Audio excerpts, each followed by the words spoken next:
We wanted to know what crime you committed and we'll guess whether you went to jail or not. D, what's the crime you committed? Yeah, so I street raced. Okay, Fast and Furious. Back in the day, the Fast and Furious, hundreds of cars on the road, blocking off intersections, the whole thing. It was pretty crazy. I'm guessing he got away with it because there's too many cars to bust everybody. So the key is to be a fast car, and then you don't get caught because they catch the slower cars, obviously. But a buddy of mine did get caught. He actually raced an undercover. So he won the race, but obviously lost the battle because he got stopped, got arrested, car impounded, spent some time in prison or in jail, and a lot of fines too, like $30,000 in fines. Dang. So what kind of car were you driving? Bad. What was your race car? So I had an RX-7. So it had a big turbo in it. Yeah, it was pretty nice. So, but the funny thing about him is we couldn't go pick him up from jail that night after they processed him because we were afraid they were going to pull us in. Yeah, so he had to sit in jail for like 24 hours so we could come back and get him, and hopefully we were safe. All right, dude. Thanks for calling in, man. Crazy story. Crazy. Kyle Payton, what do you guys got for entertainment news? What's trending? So we are learning more about what happened in the final moments before Hayden Panettiere died at just 36 years old. I don't know about you guys. When I saw it on social media, it was like jarring to see that. Like, what? This can't be. So a friend actually found her unresponsive at her house in South Carolina, called 911. The paramedics tried CPR, advanced life-saving measures. Sadly, she died on the scene, and dispatch audio actually reported, including reference of a cardiac arrest and apparent overdose, although authorities are saying at this time, we do not know the cause of death. So we can assume by what they said on the 911 audio, but at this point they said they're waiting for the autopsy. Now, a while back before she passed, Hayden did an interview with Access Hollywood, and I always feel like audio like this is so eerie when you hear someone who just passed sort of talking about death, and she was opening up about grieving.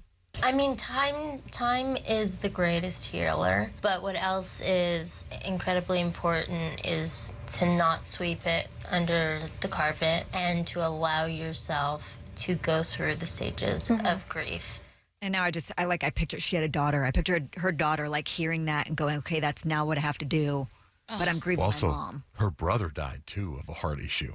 Oh, really? And she has opened up about, a lot of health issues and a lot of addiction issues. So, I mean, we'll wait and see what the autopsy says. For sure. So sad about that.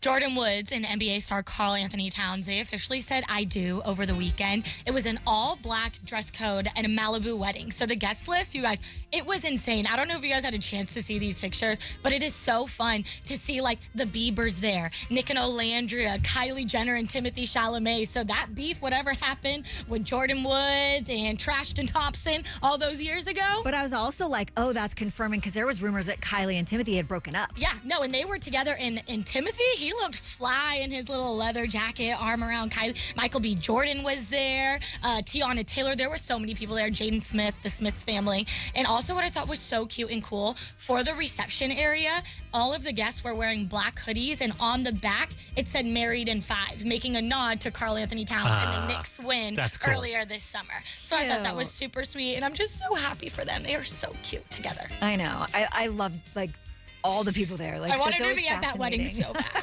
It's so fun. You guys, Spider-Man just joined a very exclusive club.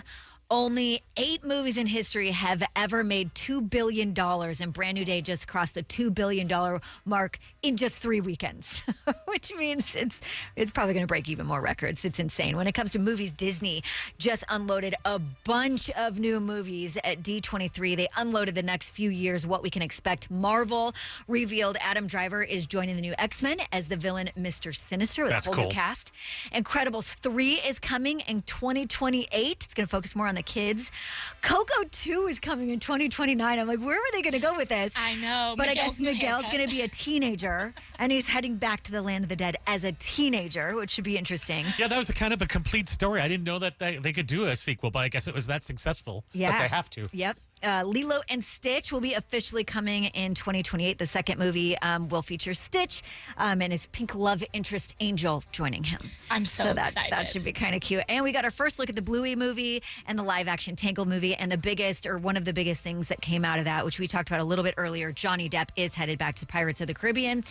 Jerry Bruckheimer says they're actually working on the script together. So it will be very Johnny Depp-esque, which is kind of exciting. Anne Hathaway, she has her own new movie. And she was doing an interview to promote it. It's called The End of Oak Street. And apparently in the movie, there's a dog. And I guess a lot of people, because there's violence in the movie and language in the movie, a lot of people are worried about the dog's health and safety and survival. And Anne Hathaway said she felt like movies should have kind of a whole new rating system when it comes to dogs in movies. I feel like movies that kill dogs should automatically be rated R. It doesn't matter if anybody curses. It doesn't matter if there's violence. If a dog dies, R-rated. No. And low-key a trigger warning, because somebody was like, can you just let the audiences know that it's all going to be okay? It's we break rules in this movie. That might not be one of them. Don't worry. Interested to see what other movie rules they break. But yeah, supposedly the dog is fine. The dog is fine. I saw this on social media. I thought it was so cool because I followed the Savannah Bananas. And all of a sudden, I'm on the Savannah Bananas Instagram. And Kristen Bell is there at the game. And she's singing the first time in forever. And then she's walking down and she's interacting with fans. And then she gets onto the field and does this whole duet with one of the players, Derek Klina.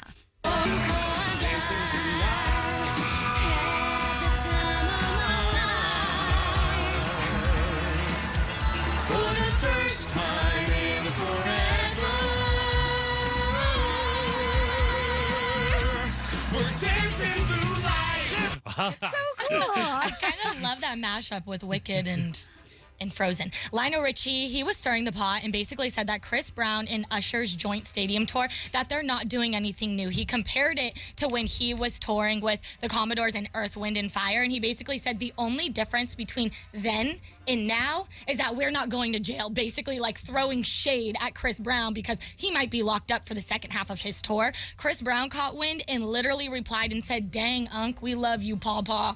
Totally put him in his place, I guess. Who knows? But well, it's interesting because, Chris Brown beat up Rihanna, right? And, Lionel Richie's wife beat him up. Oh, I did not know that. I didn't know that either. Yeah, she had to go to jail. She beat the hell out of Lionel Richie. Oh, my gosh. So it's probably a little sensitive for him. Yeah, I could see that.